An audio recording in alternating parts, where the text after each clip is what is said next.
In this lecture, we're going to start with a discussion of a stable star solution.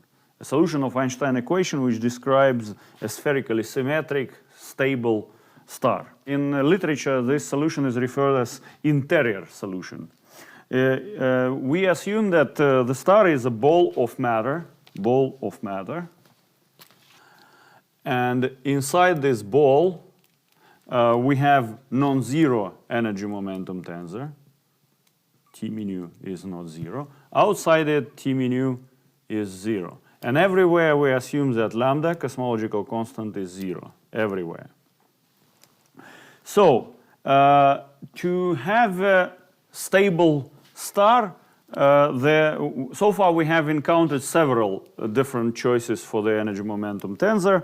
And one of the peculiar energy momentum tensors was the energy momentum tensor of a dust. But that one is just a collection of particles which do not interact with each other and do not create any pressure. So that one is not suitable for the problem that we are considering, because we need to have such a matter which creates some pressure.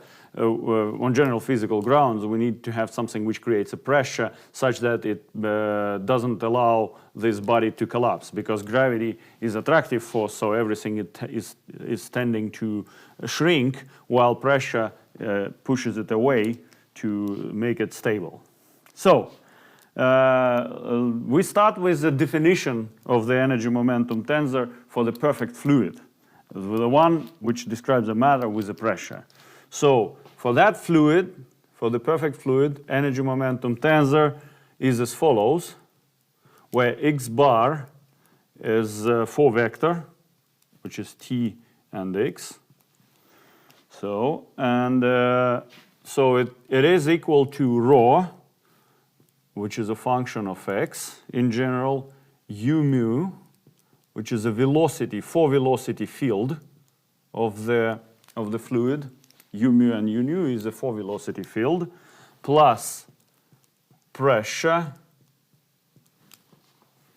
times u mu of x, u nu of x, minus g mu nu, which is a metric tensor of x.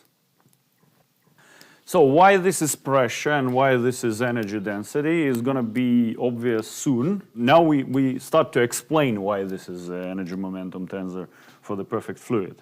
But recall that we have already encountered when p is equal to 0, this is the energy momentum tensor of a dust that we have encountered already. But now let us consider this energy momentum tensor in the reference frame where the species where the fluid is static.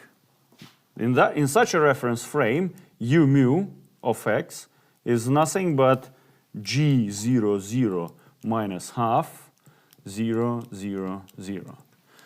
The reason for having this is because we have to have u mu is equal to 1, which follows from the definition of the 4-velocity. So this is a form of the vector for velocity in the reference frame where the fluid is static. And in such a reference frame, the T mu, the matrix of the tensor, let me write this as G nu alpha, T mu alpha. So we want to consider the matrix of this tensor. It's not hard to see that the matrix of this tensor has the following form. It's diagonal, as it follows from here. It's diagonal with content like this, minus rho minus p minus p minus p. Already from this form of the tensor, of the energy momentum tensor, it should be apparent for those who have been studying, who have studied classical electrodynamics and special theory of relativity. Already this form tells us that this is energy density and this is pressure. But let us do a bit more. I mean, we're going to give more explanations why this is an energy momentum tensor for a fluid, for relativistic fluid. So let us consider the conservation of this energy momentum tensor. The conservation law for this energy momentum tensor is as follows.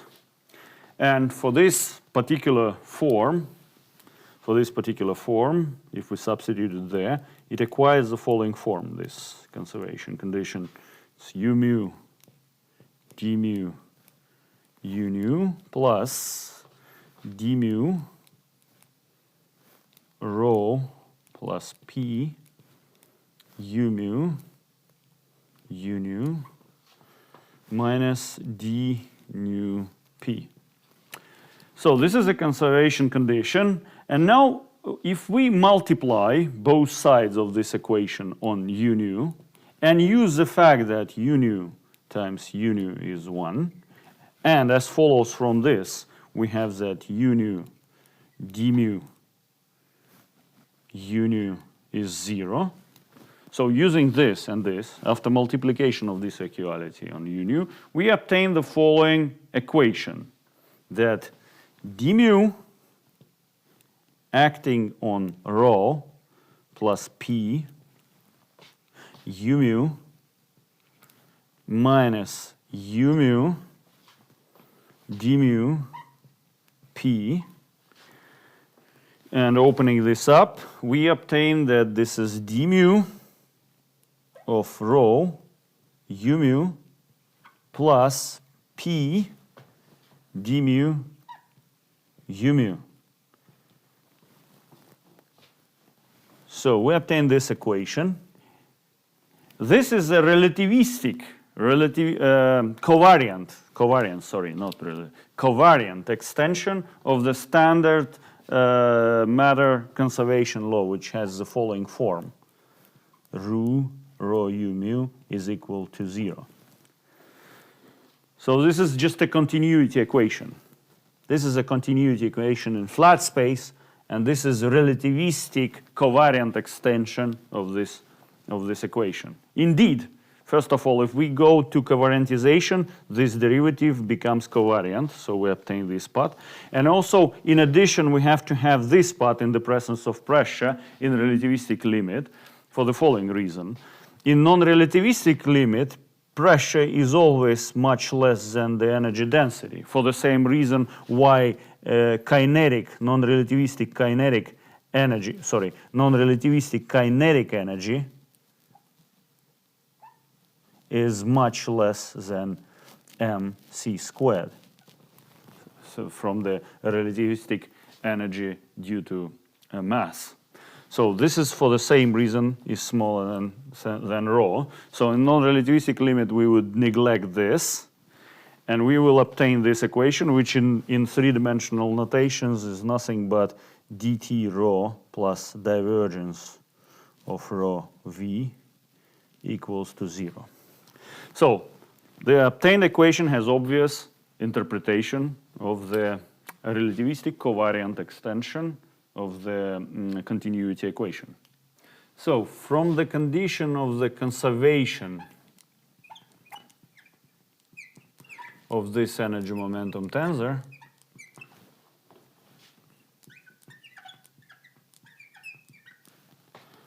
plus p u mu u nu minus g mu nu, from the condition of the conservation of this energy momentum tensor, we have obtained these two equations, well, which are one follows from the other. This equation, u mu d mu u nu plus d mu rho plus p u mu u nu minus d nu p. So this is equal to 0, and the equation that d mu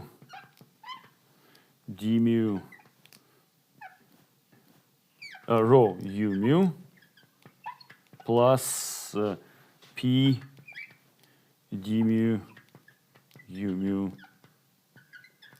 is equal to 0. So this is the last equation is the covariant relativistic extension of the continuity equation. So if we use this equation here, we obtain the following relation, that rho plus p times u mu d mu u nu is equal to delta nu alpha minus u alpha u nu acting on d alpha p. So, and this, if one looks to the matrix of this tensor, it is diagonal 0, 1, 1, 1. Hence, this is a projector on the spatial part of the space-time. And we declare that this is a relativistic covariant extension of the Euler equation. Euler equation has the following form. Euler equation is nothing but rho dt v plus v times differential of v equal to minus p. So this is just a relativistic extension of this equation.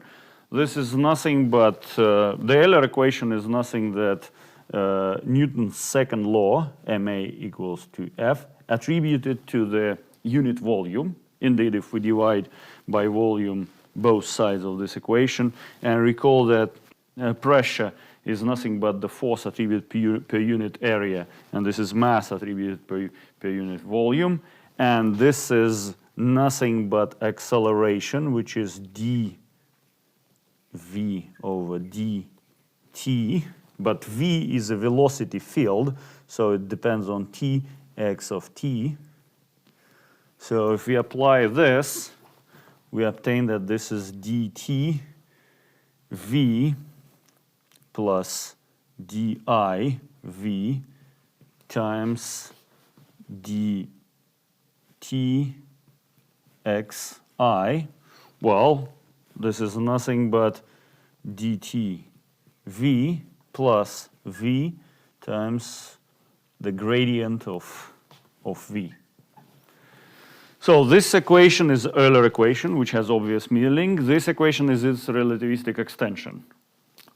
And finally, the Euler equation, this equation can be written in this form. It is dt rho vi plus dj t I j equals to 0 for t I j equal to rho vi vj plus p delta I j.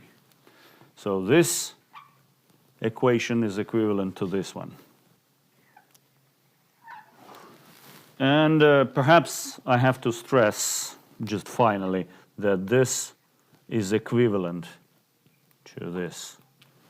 I mean, this is just tensor notation for the gradient vector.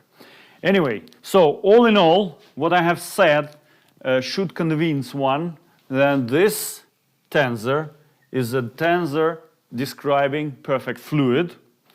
And what remains to be done to specify the fluid is to give one the equation of state. Equation of state is the equation relating rho and p. So equation relating the pressure and density. If we specify this, we specify the fluid completely with this tensor.